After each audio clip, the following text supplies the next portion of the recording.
ও জানেন আমি কিনা পানি ছেড়ে খেতে পারিনি, আর আগে টিউবওয়েলের পানি খেয়ে 3 দিন জ্বর এসে পড়ে শুনু। দেখো দিনি, ও কি করে জানবে? ও তো ক্যাটারিং এর লোক। তা আপনারা জানেন না নাকি আমি কি সবাই পা ধরে ধরে বুলি বেড়াবো যে আমি টিউবওয়েলের পানি খাইনি?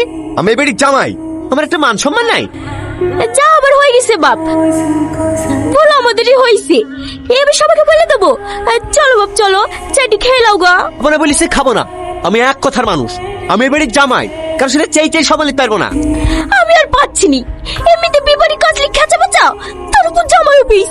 ও গো শোনো না, তুমি আর রাগ করে থাকো না। ও গো, এই দেখো তোমার জামাইকে সামলাও গা। আমার কি হলো? একটু টিউবওয়েলের পানি দেওয়া হয়েছে বলে বাবু ফেলে পালিশ। বাবু টিউবওয়েলের পানি খাওয়া হবে না, বাবু কিনা পানি খাবে। বাড়িতে তো গর্তের পানিও জোটে না। চুপ করো। কি চুপ করবে? মেয়ের ঘর তো, তার লেগে কিছু বলতে পারিনি। নাহলে আমার নাম মায়া, ওরকম জামাইকে কপার কাছে করে খুঁজতো। মা